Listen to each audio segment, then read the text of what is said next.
What's up, family? Bet online is the fastest and easiest way to wager on all your favorite sports, contests, events with first to market odds and lines. Find reviews and news for every league from the MLB, NFL, NBA, NHL, combat sports, esports, and even golf. Bet Online continues to be the top online resource for all your sports information, from live in-game betting, props, and futures. Head to Bet Online today or use your mobile device to join today and make your first sports bet. Use our promo code BELIEVE50, BLEAV50 to receive your 50% welcome bonus on your first deposit. Bet Online, where the game starts, who's a proud sponsor of the Bossman Show on your radio.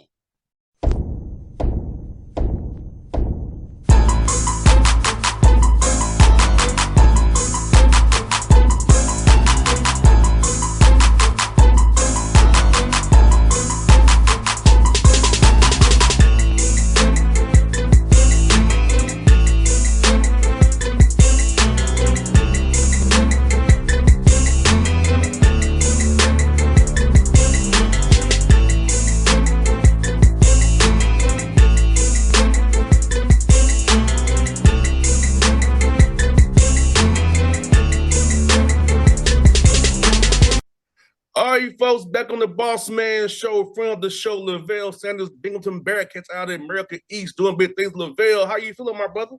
I'm good, man. Good. Happy to be back on the show. Always a pleasure. Bro, let me ask you, how's the weather up there, man? Is it cold yet? Yeah, it started getting a little cold probably about a week ago.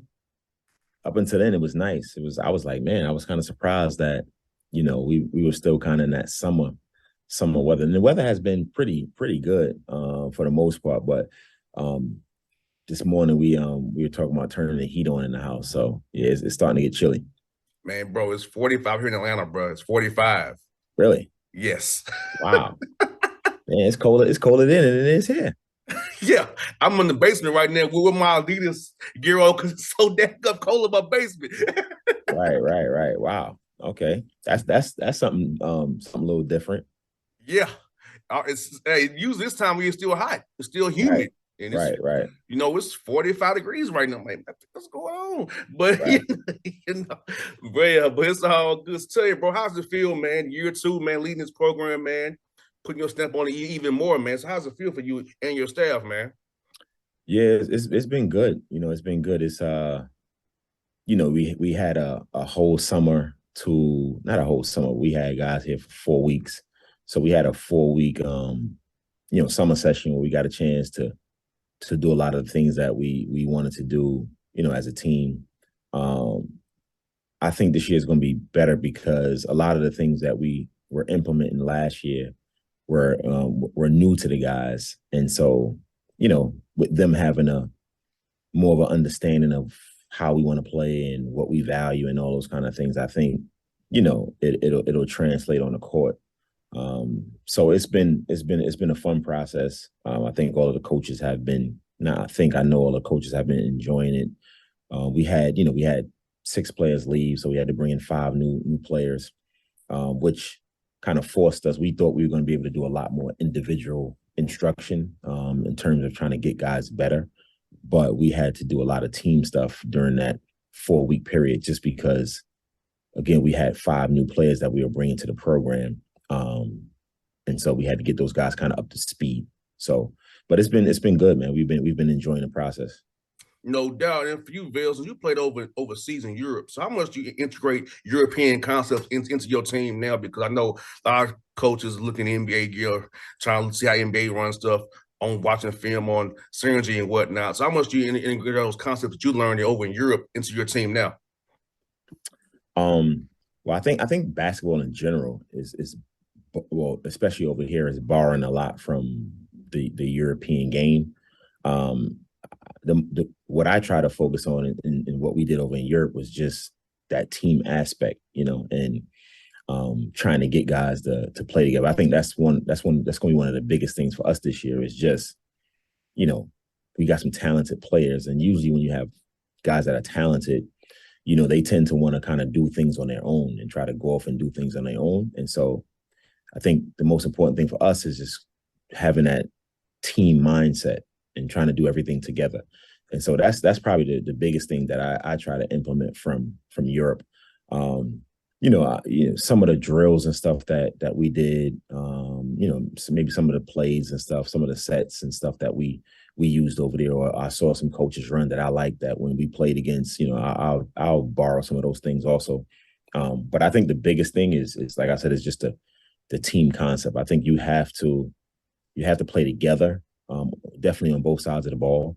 But I'm a big believer in team chemistry is built on the offensive end, because when you are sharing the ball and everybody's happy, everybody's touching the ball, it's going to make everybody feel like they're included. It's funny, I was having a video session with two of our guys yesterday, a big guy and a small guy, and we're just trying to get them on the same page in terms of, getting the ball inside when the big guy is open, as opposed to just taking a ton of shots on the perimeter. And I was just trying to explain to the guard and our guards is that, like, if you have a big guy, just say there's a mismatch, and he has a small guy on him, and we never get him the ball, but then we're going to expect him to run up and down the court pretty hard, sprint the floor. We're going to expect him to rebound the ball. We're going to expect him to set good screens, but then we're never giving him the ball, inside when he's open and when you have a mismatch.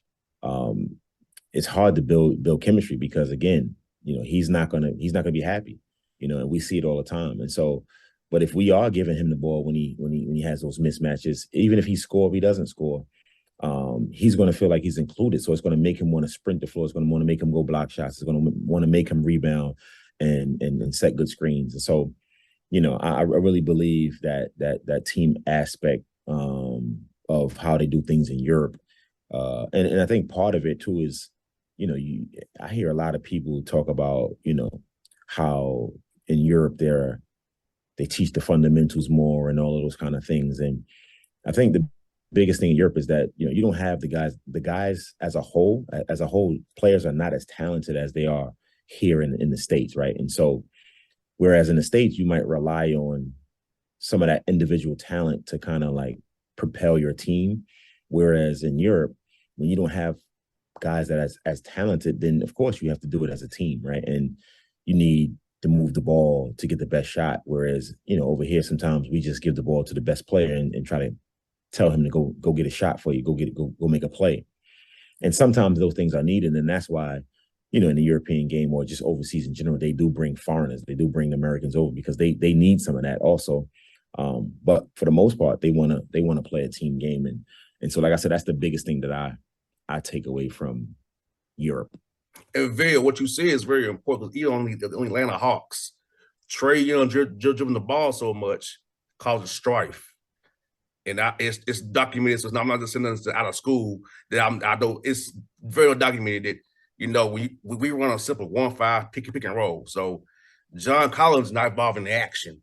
Right. And then my weak side three over there, he is in the corner hoping he gets the ball. Right. So it's like, and that's part of our issue here with the Hawks is that Trae Young dominates the ball so much, other guys don't feel anything. They just feel like, okay, I'm here. But then coach wants them to defend other than the floor, and I'm like, I ain't involved offensively. So I see it every day here with the team I'm around the most. Right, and like I'm saying, I think that's a big part of team chemistry. And like I remember, I played against Allen Iverson in college, right? And so, like, certain coaches have a philosophy. So when Allen Iverson was in college, like, he took most majority of the shots, right? And there was an understanding on the team, right? They didn't bitch and complain. Like, those dudes played hard, and but that was how they played, right? Everybody knew that was how they play.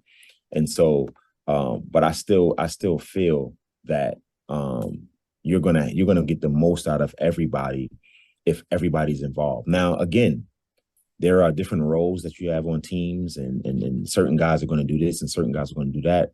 But at the end of the day, we all want to be a part of winning. And so we all need to do exactly what we need to do. And then again, that has to be kind of communicated, from at our level, from the head coach to the assistants to the players. NBA is, I don't know, it's front office guys and then coaching and so Agents too. We got to fit agents though. The agents get involved as well. right. So it just depends. I mean, when you go into play in Atlanta, um, it's everybody knows that, like you said, Trae Young is going to dominate the ball. When you play with LeBron James, everybody know LeBron James is going to dominate the ball. And you have to be able to surround those guys with guys who can play that way, right? You got some guys that don't need the ball and can just stand in a corner and they're going to be okay with that. And when that ball comes, they go and shoot 40%, 45% from three. But then you have other players that are not going to function that way, right? Like you got some guys that need to be high volume shooters, right? They're not as efficient. So it's just a matter of mixing and matching your team, trying to find which guys can function in your system and how you want to play. I'm interested to see how DeJounte Murray and Trae Young play together because Murray needs the ball too. And I'm interested how it's going to work. I just don't know. Watching what I'm watching now is like, looks kind of scratchy right now, but I don't know how to look Yeah, I mean, in real but game action. yeah, that's when you bring in two superstars together, you're gonna have they have to fill each other out. I think the most important thing is they have to be willing to sacrifice a little bit, right? Like Trae Young has to be willing to sacrifice a little bit of the ball domination. The same thing is with Murray, and so, but that's why you have a training camp. That's why you have those guys playing together in the summertime. Um, and then as a coach, you kind of understand what you have and what those players' strengths are.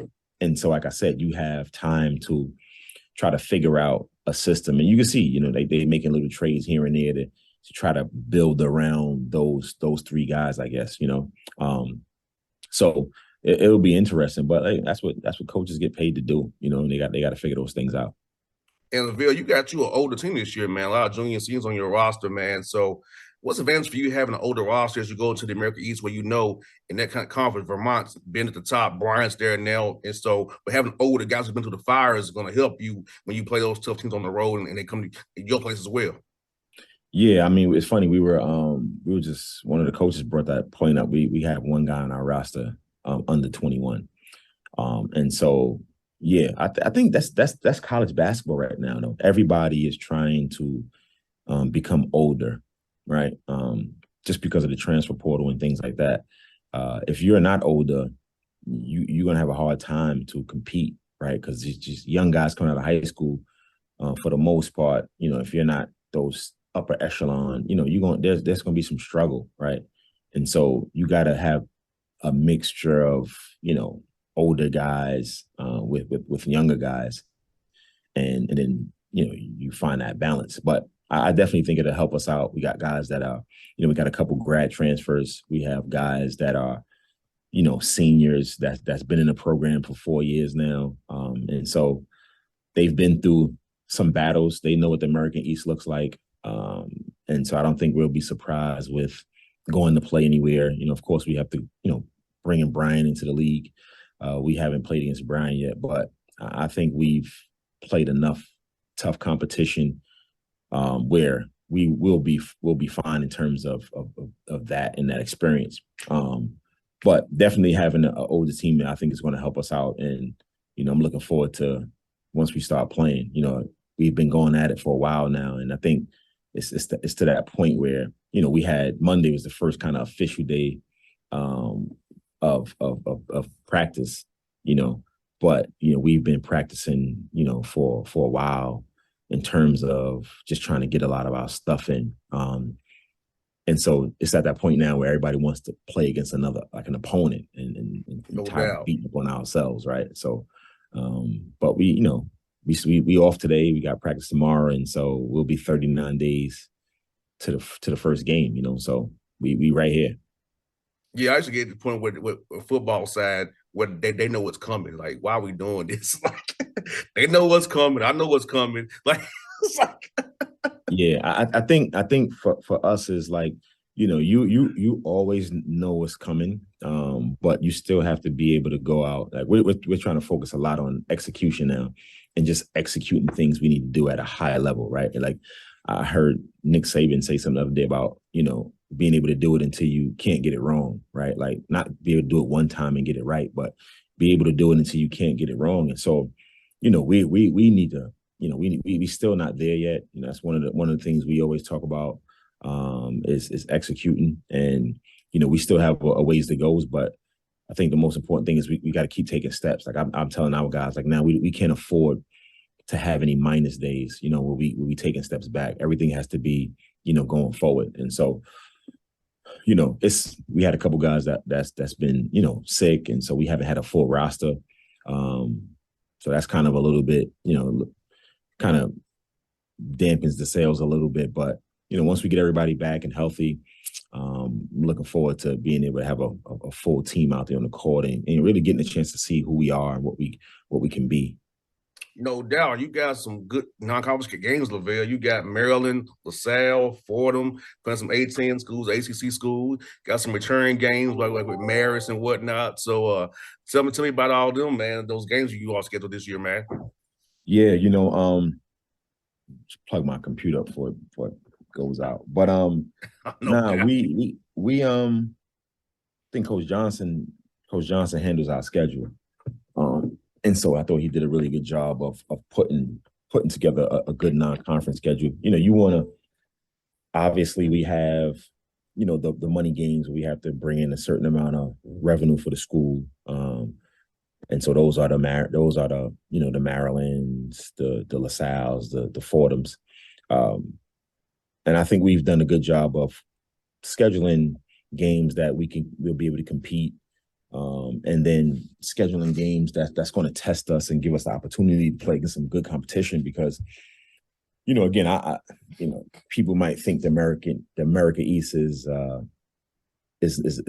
soft conference, or it's a low major conference, but man, you get beat up in this conference, and it's a grinded out, defensive minded conference. And so, we try to play, schools that help prepare us for those kind of games in January and February and March. And so I think Coach Johnson did a really good job of putting that together.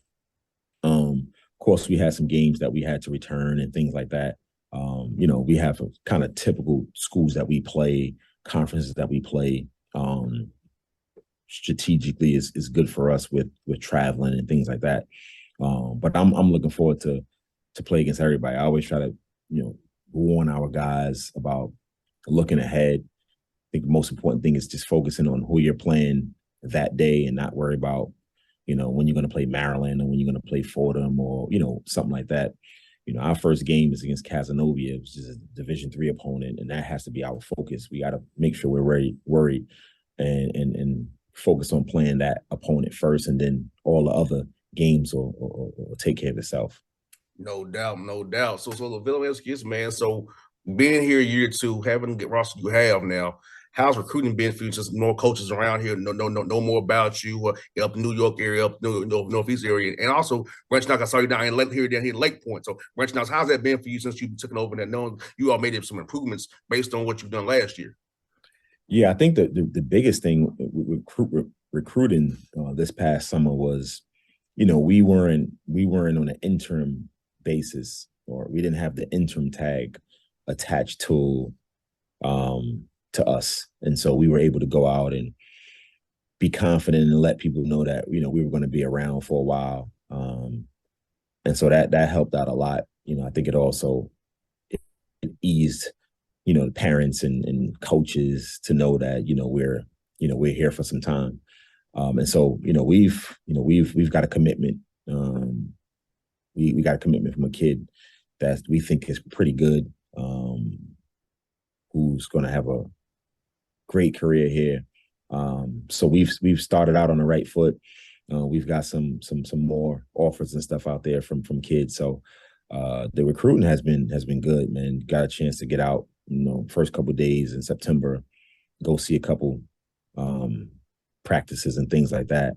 So it's good, man. We we got coaches out. We're off today. I didn't go out, but we got coaches on the road today. Out recruiting, going to see kids, and so it's something that it's the lifeline of your program. You have to recruit. You have to have the resources to go out and recruit. And I think, especially here at Binghamton, they do a good job for us and giving us what we need to go out there and compete and be competitive against our other America East rivals and opponents. No doubt, my brother. And I'm gonna ask you this now. It's a little question that may not really apply to you, but it kind of does because you coaching in college basketball. So the NBA drops the age limit to 18 again. Do they'll give you opportunity to get some kids who will skip out on going to college. They'll be going to high majors. So you might get some better kids that you can maybe fall through the cracks now that may have opportunity to play with you all at your level because the main guys are not doing the one and done thing anymore. They're going to the NBA already. Yeah, yeah. I think that's kind of. I think the transfer portal has even helped that a little bit more, right? Because you get kids that transferring down from those high major conferences to our conference, right? Like we have a couple kids on our roster that transfer. Yeah, that was at St. John's that transferred down to Binghamton, right? And so I think even before the age limit thing, the transfer portal has helped that out. And so you know you can see it in football now, right? You see a lot of these mid-major schools that are beating these high major BCS programs, right? It's just a lot of upsets this year. But just think about it. When you think about those rosters, a lot of those rosters have kids that were at Georgia, that were at Alabama, right? That didn't play. And so it's the same thing with basketball. I think college basketball this year is going to be the same thing, right? You're going to have, you look at a team like St. Peter's, for example, that went on that run and beat a lot of the high major schools. And then they didn't have a bunch of transfers on it, but just those schools, those low major, mid-major programs that people think are low major, mid-major have high major kids on their roster, right? And so it's not the same as it was 10 years ago. So just because you have Kentucky on your shirt or Indiana or whatever it is, it's not automatic, right? You gotta go out there and lace them up, and you can't underestimate people. You got to go out there and ready to play hard, and that's exactly what I'm saying. When you play against a team that's a non D1, right? You have to come out and be ready to play. Nothing is easy unless you make it easy, right? And so I think that, like I said, I think the transfer portal has kind of helped that even before the age limit dropped to 18. That's one for you. You talked about it before you got started here. The Hawks traded for a young man who you know. So tell me some stories about this young man who's come to the Hawks here to our meet today, man. So talk to us a little bit more about this kid, man. Yeah, so V Krejci, so when I was playing over in the Czech Republic, we were playing in the Czech Cup, which was, I want to say maybe it was in Strakonice, which is I don't think it's too far from where he was living. And we weren't playing; we were just sitting watching another game, and he just came up to me and he was like, I understand Czech, so he came up to me and he was trying to tell me that like go down on the floor. He wanted to kind of like play me one-on-one, and he was probably 9-10 years old, something like that at the time. And so I went down on the court with him, and he was like dribbling, and I mean he had a great handle. He was a little skinny kid, and then we kind of shot around, and then I went back in the stands, and then he came back to me with his phone, and he was asking for my phone number, and I gave him my phone number, which he was surprised, and his father was thanking me and things like that. So we had a game on a Saturday, and I got a text message from him saying he was playing near the city that I was playing, and he was having a game on Sunday at like 9 a.m. And I remember, so I got up, drove about 30 minutes, 15 to 30 minutes I drove to watch him play. And I was blown away how good he was, And again, he was playing probably up like 2 divisions. because I want to say he was like 9 or 10 and playing like 12 and under. And he was just doing work.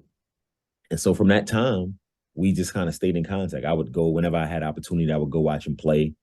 We didn't live close to each other. Like I lived on one side of the not yeah, I was playing in the place and he was playing maybe about 4 hours away from me at the time. And so, we just kind of stayed in contact. I would go watch him play whenever I had opportunity. He just kept getting better and better and better. And it's funny because this was maybe a year or two ago. We were texting. He was sending me a bunch of like old pictures that he had of me and him, like just random pictures. And so I was, he ended up going to Spain when he was 14, maybe 13, something like that. He as a youngster, he left and went to Spain and stayed there for a few years before he got drafted. And he was just been, he like I said, he's like 6'7", 6'8" now, but he was a point guard, so he still has all of those skills at that size, which is, now it's kind of normal, right? You got guys 6'8", 6'7", 6'8" that can dribble, pass, shoot. But he was always, one of those kids that I just saw he was super talented. I had no idea he would be an NBA player or anything like that, but I just knew he was super talented. So that's my guy, man. We we send messages on social media and stuff from time to time. They just, they had a really good. He was playing for the Czech national team, and they had a really good showing. They lost to Greece by 6 points, I want to say, to get to. I think that would have put them in the maybe quarterfinals.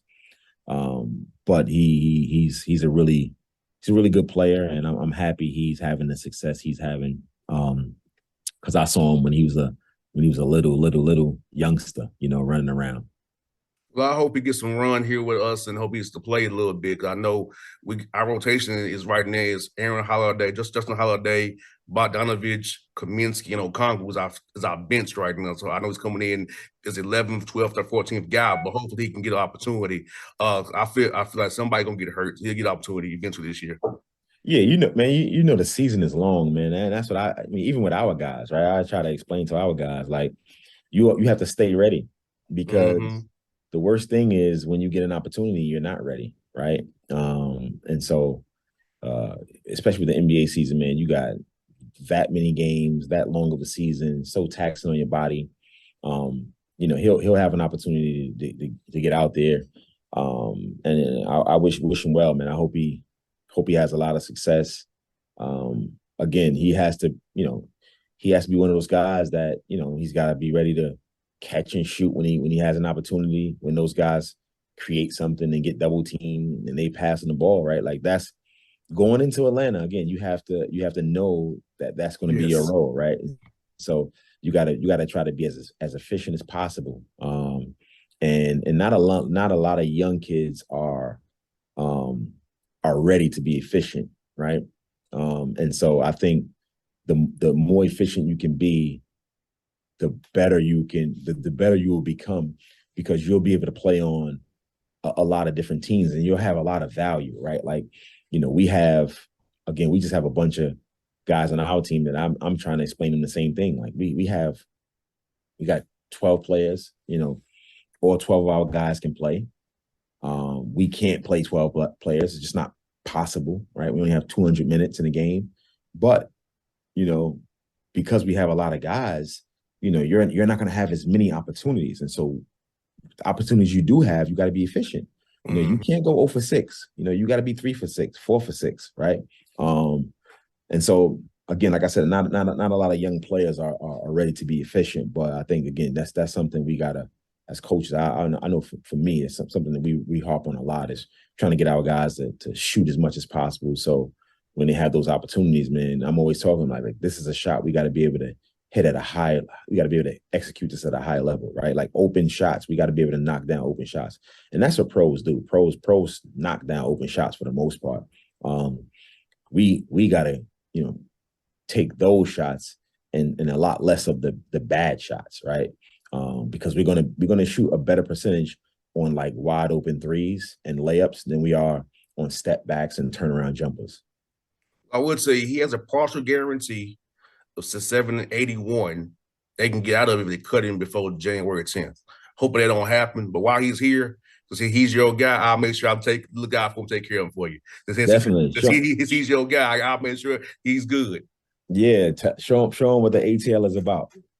Oh, hey, he'll love that part. Right. He'll love that. Hey, man, good catching with you, my brother. I hope to see you soon. I'm coming into New York in November for the Knicks. So hopefully you ain't too busy. I can come up to Vestal and see you. You know what I'm saying? We get there a day early, actually. So hopefully I can get a little rental car up there. Hopefully we in town. Okay, let me see. It's live. This is live, people. So I'm doing this on my phone. People, tell him the schedule. See, it's live, people. See, I told y'all it's live stuff here. We're in New York on November the 2nd. We get there on the 1st. Oh yeah, we here. Our first game is the 7th and it's home, so we'll be around. So no doubt. So yeah, we get there on the 1st. So I'm gonna hit you up. So I'm getting a car over there and holler at you, man. And I will have your uncle on my show real soon. Your uncle funny in a mug. Definitely get him on. He'll be a good interview. No doubt. Hey, brother, good to see you, man. I'll see you real soon, my guy. Definitely, man. Take care. No doubt.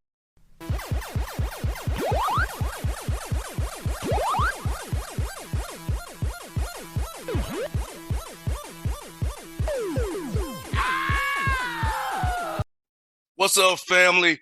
Bet Online is the fastest and easiest way to wager on all your favorite sports, contests, events with first-to-market odds and lines. Find reviews and news for every league from the MLB, NFL, NBA, NHL, combat sports, esports, and even golf. Bet Online continues to be the top online resource for all your sports information, from live in-game betting, props, and futures. Head to Bet Online today or use your mobile device to join today and make your first sports bet. Use our promo code BELIEVE50, BLEAV50, to receive your 50% welcome bonus on your first deposit. Bet Online, where the game starts, who's a proud sponsor of the Bossman Show on your radio.